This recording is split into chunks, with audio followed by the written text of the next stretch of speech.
Pai, Filho e Espírito Santo. Amém. Senhor, estamos aqui mais um dia, na mesa branca, mais uma sessão que se inicia, que o Senhor possa nos abençoar, que os nossos mestres, os nossos mentores, anjos da guarda, possam nos direcionar da melhor maneira possível para que consigamos acolher o maior número de almas possíveis, que possamos mostrar o caminho da luz para essas almas que se encontram na escuridão perdida, que consigam nos direcionar e que consigamos agir da maneira correta e que consigamos receber as mensagens que devemos receber e que, no fim de tudo, possamos ir para casa todos protegidos de tudo e sem levar nenhum sentimento nem nada. Que possamos usar a razão e não a emoção em tudo que fizermos hoje. Amém. Amém.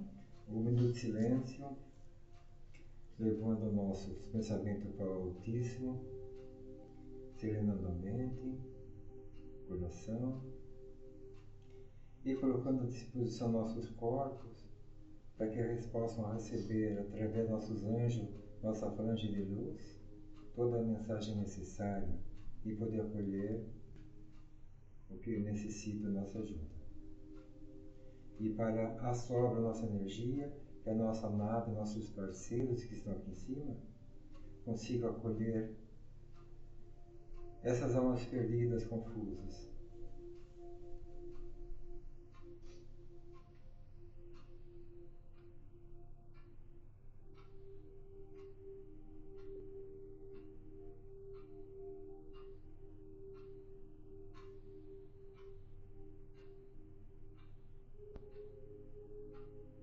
Pai nosso, Que que estás estás no no céu, céu, santificado seja o vosso nome. Venha a nós o vosso reino. Seja feita a vossa vontade, assim na terra como no céu. O pão nosso de cada dia nos dai hoje. Perdoai as nossas ofensas, assim como nós perdoamos a quem nos tem ofendido. E não nos deixeis cair em tentação, mas livrai-nos do mal. Amém.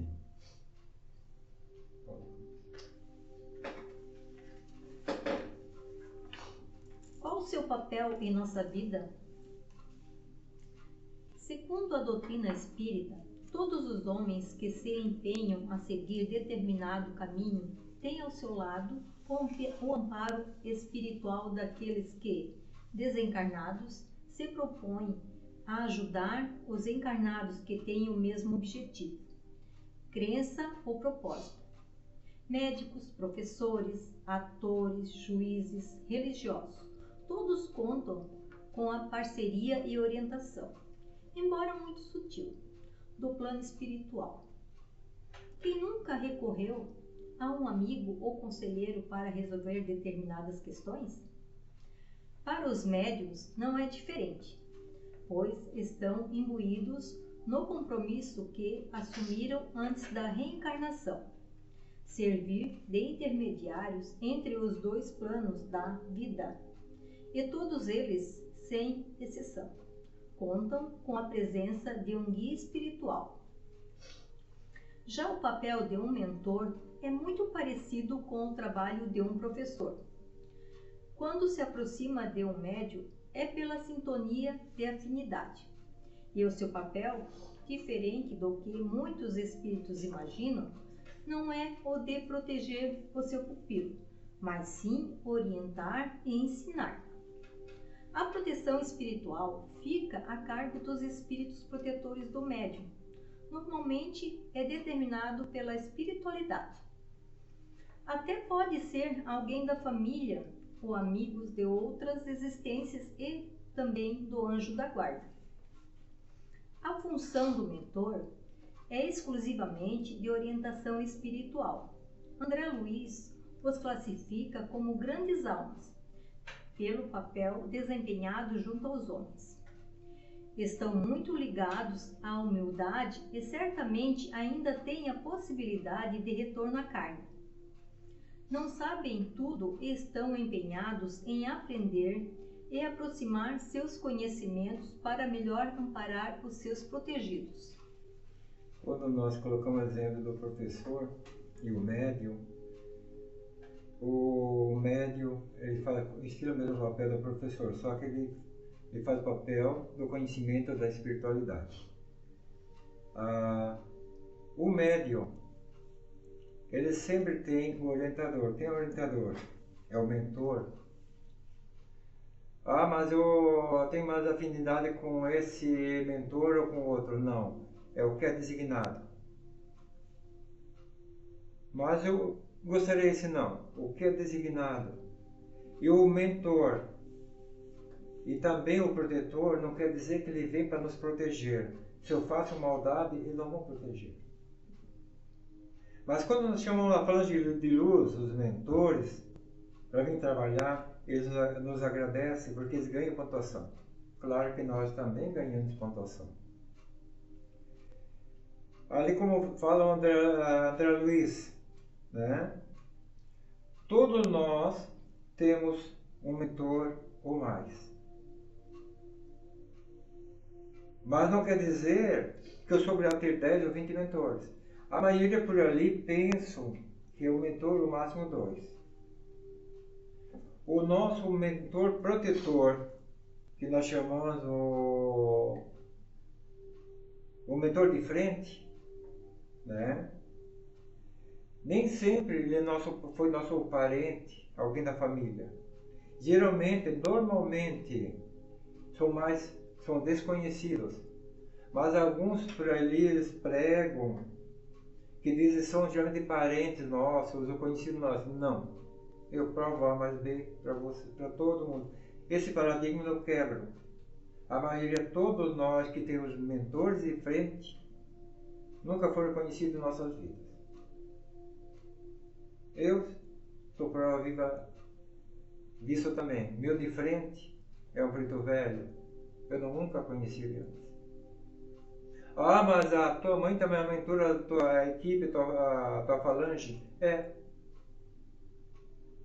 Ela apenas uma mentora, mas ela não faz a minha frente ou a minha retaguarda. É isso que nós temos que deixar bem claro. Que muitos confundem, escrevem livros confundindo, dizendo que é alguém mais próximo,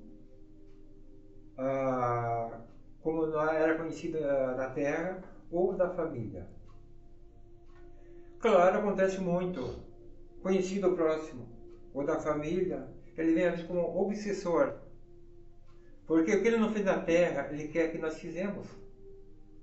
Então ele quer que nós fazemos a perda, que ele perdeu tempo e não trabalhou em cima disso. Aí ele fica tentando imbuir em nossa mente, dizendo que nós somos obrigados a fazer o trabalho deles. Não é assim.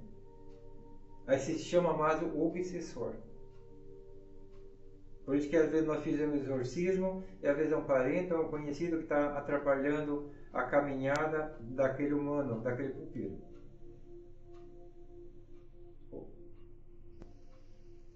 Um único médium pode ter mais de um mentor e um único espírito pode amparar vários médiuns ao mesmo tempo. Chico Xavier é o nosso maior exemplo. Teve Emmanuel como guia por várias décadas de sua existência e contou também com a colaboração de várias outras entidades que em momentos diversos orientaram e guiaram os seus trabalhos. No caso de Chico, esses espíritos sempre trabalharam com a supervisão de Emmanuel, que era o mentor e orientador de toda a sua vida mediúnica, com o qual havia traçado sua missão na Terra.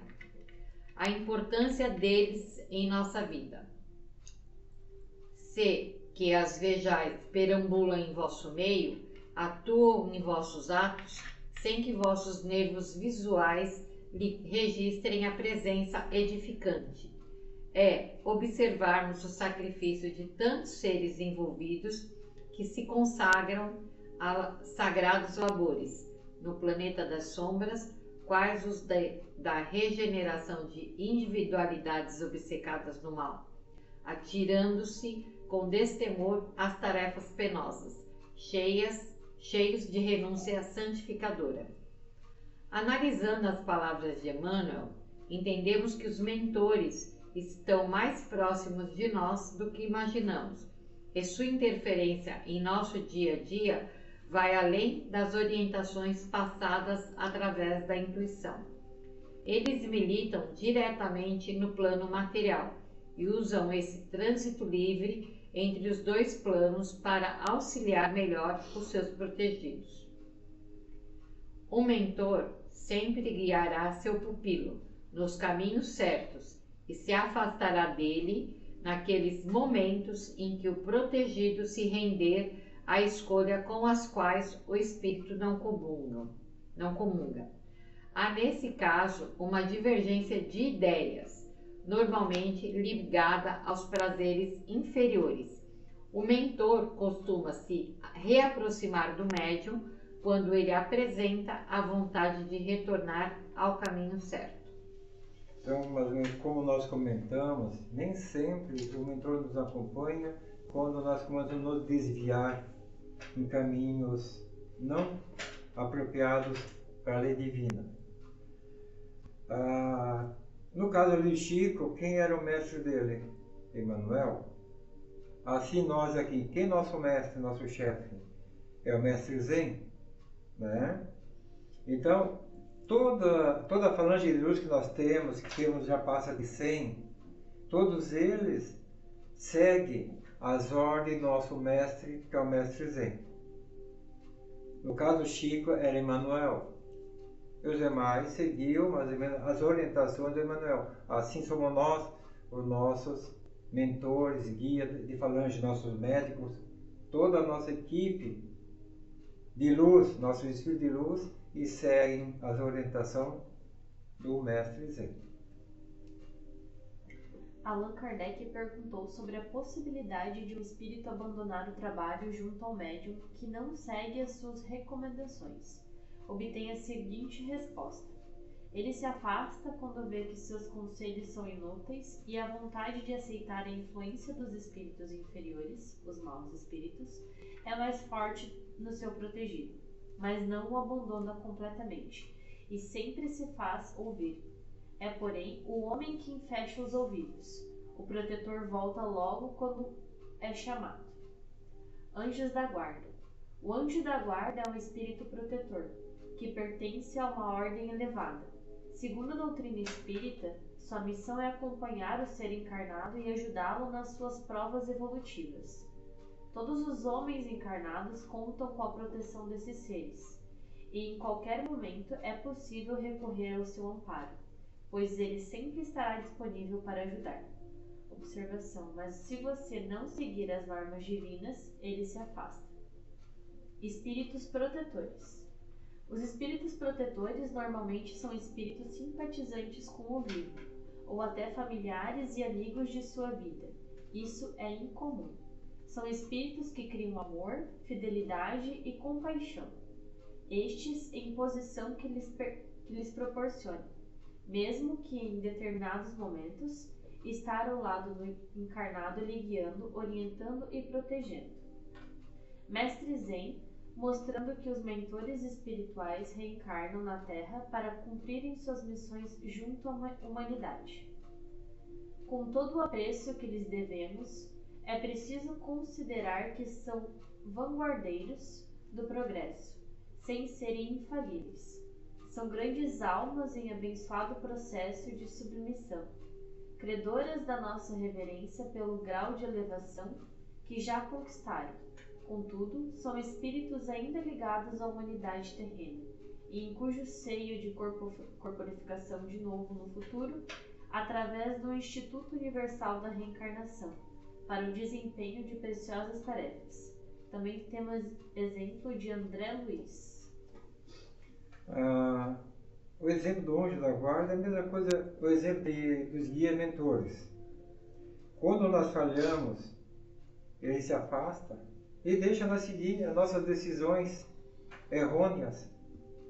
Ele se afasta. Mas quando ele vê que a gente quer voltar de novo no trilho novamente, e o anjo da guarda se aproxima de novo para nos proteger. Porque eles deixam bem claro a livre escolha. Se eu quero escolher, quero falhar, eles deixam que sabe que lá na frente você vai perceber que você errou e você vai tentar a correção. Já no caso, quando é o da escuridão, não, ele fica te insistindo. Um exemplo, claro, não está no contexto agora. Um exemplo, ele chega para aquele humano, vai, te mata, vai acabar tudo. Ele fica insistindo o tempo todo, ele não desiste, né? Até influenciando, até aquele humano vai lá, ou coloca a corda no pescoço, ou toma medicação, que acho que vai acabar o sofrimento. Aí vem o pior. Assim, é o contrário, os do bem, o anjo da guarda, nossos mentores. Se a Fátima escolheu isso, tudo bem. Você escolheu cair no abismo. Simplesmente eles vão falar dessa maneira. Porque foi nossa escolha. Eles não ficam tentando, não, tu não deve fazer, não.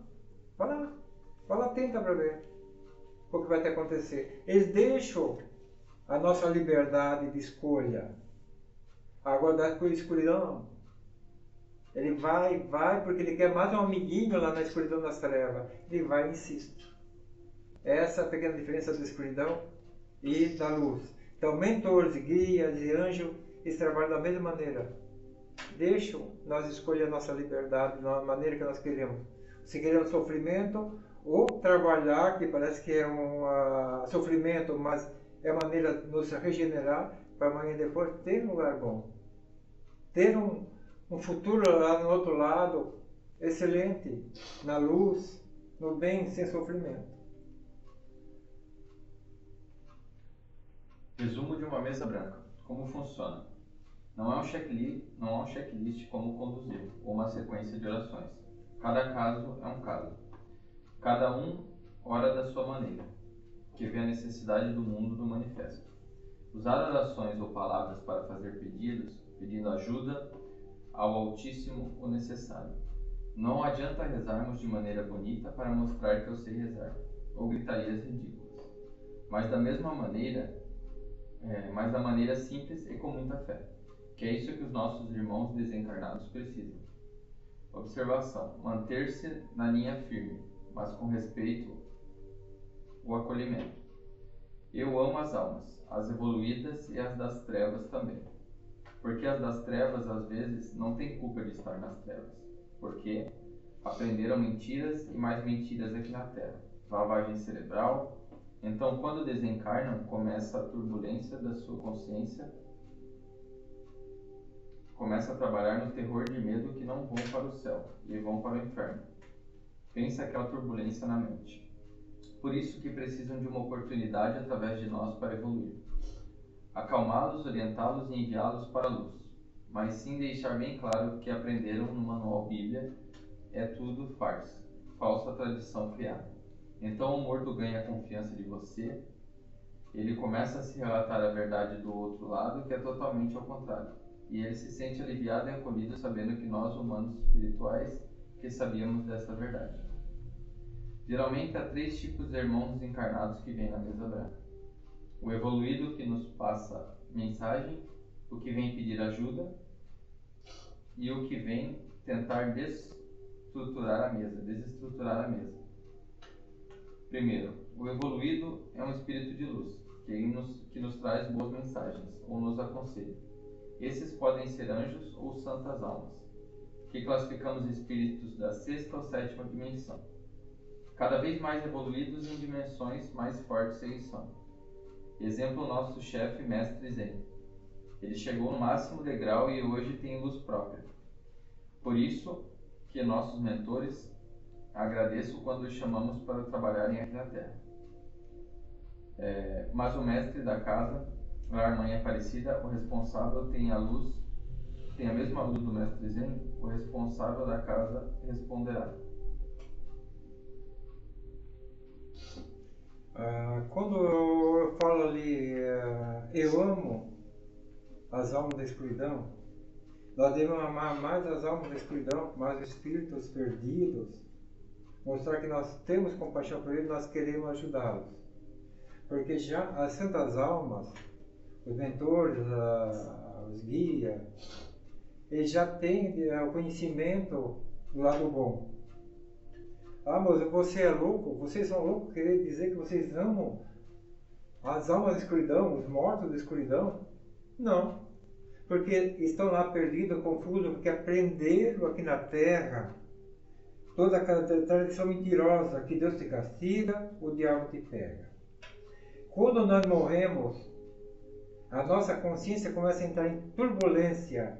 E todos aqueles pensamentos, ah, não fiz direito, eu vou ficar no inferno, vou para o inferno, o diabo vai me pegar. Então fica aquela turbulência daquele morto, ele começa a ficar perdido, confuso. Ele não sabe por onde correr para pedir ajuda. E ele vai ficando na escuridão. Claro, passa os anjos, os mentores das almas tentam acolher, vamos lá para ir lá para o estudo, nós vamos dar uma medicação, que a medicação pode dizer, digamos que é uma água purificada, algo assim, para começar a tirar aquela consciência pesada e aprender a ver a verdade. O que aprenderam aqui na Terra é totalmente ao contrário.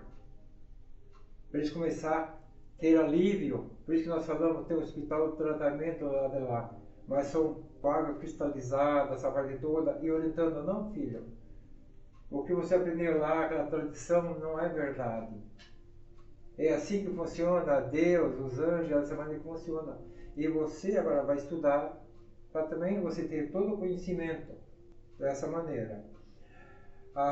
Outro detalhe, quando é falado que o mestre, nosso chefe da casa, o mestre Zen, ele tem a luz própria, porque ele está na 7ª dimensão. Ele já tem luz própria, já subiu. Ah, mas como funciona a 7ª dimensão? É muito mais rigorosa do que a 6ª dimensão. Qualquer falha volta para trás. Como ouvi falar, em alguns casos, o cara aqui na Terra, ele era mestre. Aí escreve livros como o cara continua mestre no outro lado. Mas peraí, como continua como mestre no outro lado? No outro lado, não importa. Quando nós vamos para o outro lado, nós temos que começar do zero, mostrar nossa capacidade, até ter uma equipe que o mestre Zen tem. Mostrar nossa evolução de lá. Não é porque você tem o título aqui na Terra, você chega lá e vai chegar como o espertinho, como um mestre. Não é assim que funciona. Aqui nós somos escolhidos como lá um orientador, um doutrinador, que no meu caso, mas não quer dizer que eu estou nessa evolução tão grande que no nosso mestre. É isso que nós temos que entender. Esse orgulho tem que ficar longe. Quando nós somos escolhidos, como todos nós que estamos aqui, fomos escolhidos, é para nós semear aos pouquinhos. Cada ano que passa, pelo menos, conseguir mostrar a verdade com a meia dúzia de humanos, isso já é um grande passo nosso. É nosso dever de orientar essas pessoas que precisam, acolhê-las, abraçá-las e mostrar para ele. Não é assim. Logo vai tudo ficando esclarecido, busca conhecimento, pesquise. Mas nós, ser humano, nós não queremos ler, não queremos buscar conhecimento. Nós somos vezes que nem Maria vai com as outras, porque alguém falou uma historinha inventada, aí vou levando para frente uma tradição, que não, como nós falamos de pai para filho, neto, bisneto, que existe o diabo. Quem que diz que existe? Foi feito um desenho, mas geralmente quando a gente é criança, de 1 a 7 anos, é imbuído na nossa mente para acreditar essa mentira, que o diabo te pega e Deus te castiga. Deus não quer ver seu filho sofrer. Então, se eu sou mestre aqui, não vou ser mestre lá de lá, eu tenho que começar do zero. É bem claro isso.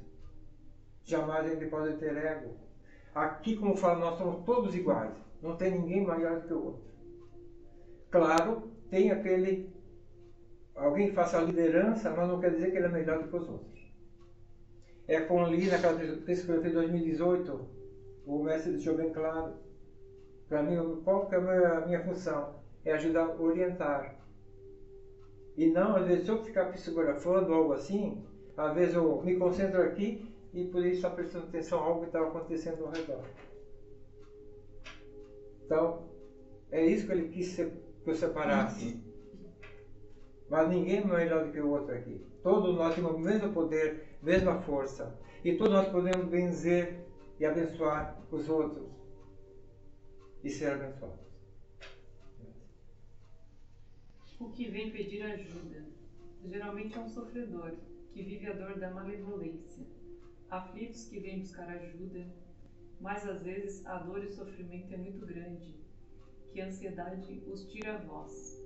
Porque eles querem desabafar e contar sua história como desencarnaram. Então temos que ter paciência e firmes, mas com respeito, acalmá-los e dizer: estamos aqui para te ouvir. Neste momento, eles se desarmam e se sentem acolhidos e seguros. Só um detalhe, temos que trabalhar com muita atenção, porque às vezes vem um intruso para nos confundir e mensurar nossas forças.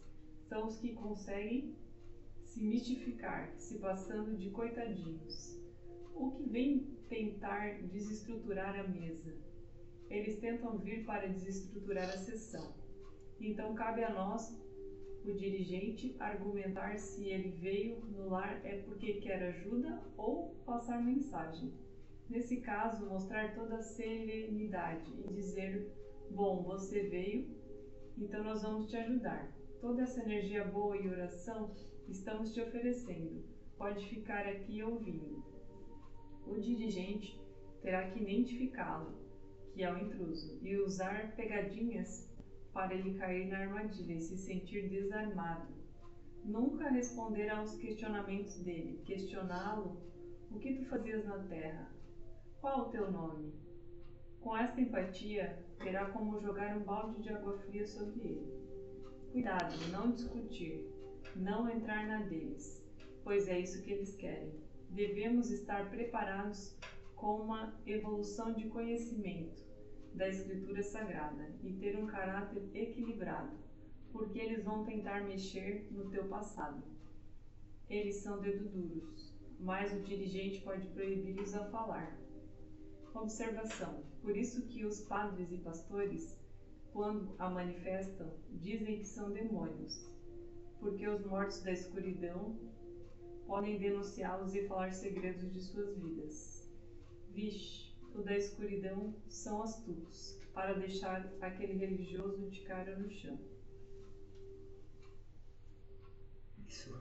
Aqui na própria sessão já aconteceu casos de chegar a querer tentar dedurar alguém. Simplesmente a gente manda: pode ficar quieto ou calado. Senão, posso tomar outra atitude. É dessa maneira. E nesse lugar público, geralmente, esse espírito da escuridão, esse morto da escuridão, ele gosta de fazer zombarias. Então os padres, os pastores têm medo dessa zombaria. Então existe que é um demônio, porque se falar alguma besteira, não, ele está inventando.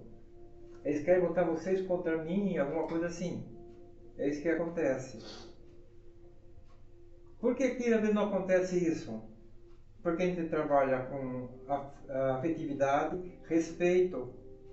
Porque estão perdidos, estão confusos. Ah, mas são da escuridão. Não importa. Nós sabemos o que vai acontecer conosco amanhã e depois. Por isso que eu peço para a equipe, o dia que eu voltar para casa, que me dão perdão à luz. Que eu não sei o que pode acontecer também comigo. Então, é isso que acontece.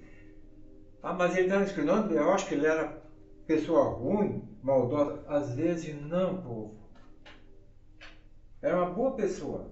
Mas ela começa com a turbulência na cabeça, porque ela aprendeu aquela tradição de pai para filho, que o diabo te pega, Deus te castiga, e aquilo a mente trabalha, passa um dia, 2, meses, anos, na escuridão, nas trevas, décadas. Então lá, aí chega um momento que os demais, mais espertinhos, obrigam eles a fazer maldade. Eles vão fazer maldade também. Aí na hora que eles vão fazer maldade, eles sentem um pouco aliviados porque estão fazendo alguma coisa, e daí, opa, peraí, não é só eu que estou sofrendo. E aquela pessoa era uma pessoa regular, era uma pessoa às vezes boa, mas acaba sendo influenciada, perdida. como acontece na humanidade, tem influenciadores do mal, e as pessoas acham bonitinho, acabam indo, seguindo aquela maldade. Assim são esses coitados, mas eles vêm, às vezes querem dar uma de espertinhos, né? Então nunca devemos bater boca com eles, mas sim desarmá-los, fazer outras perguntas, nunca responder o que eles falam. De onde tu era? O que tu fazia? Quando o tempo está na escuridão? Que país tu era? E a gente vai desarmando, jogando um balde de água fria em cima. E ainda acaba, no final, acolhendo mais uma alma e enviando para a luz. Então hoje nós falamos um pouco de resumo sobre a sessão de Mesa Branca e também o que viemos fazer nessa vida, nessa terra. São assuntos muito interessantes, vale a pena assistir, ouvir e refletir. Hoje é dia 13 de julho, Joinville, Santa Catarina. Os vivos: Maria de Souza, Lúcia e família, Edinara e família, Terezinha e família, Odila e família, Dona Isaura e família, Fabrício e família, Josiane e família, família D'Agostin, família Convento, Elaine Canuto e família, André Canuto e família, Terei e família, Kathleen Krobel e família, Matheus Krobel e família, Vera Márcia Macedo e família, Giovanna Wagner e família, Cleidinei Krobel e família, Lindonor Lorena Krobel, Flávio de Macedo e família, família Venturi, Gabriela Cunha Coelho e família, Joacir Martins e família, Irene Maria Michels e família, Helena Lourdes e família, Zilda Rocker e família, Elizabeth Cecília das Neves, William Antônio Mesomo, Letícia Cristina Mesomo, Zeferino Antônio Mesomo, Marta Rosa das Neves e família, Edilene Regina das Neves Bruck e família, Elisângela Luiza das Neves e família, Anderson das Neves e família, Acácio Ercílio Vieira, Janete Iraci Baloc Vieira e família, Vanessa Cristina, Ana Maria de Paula.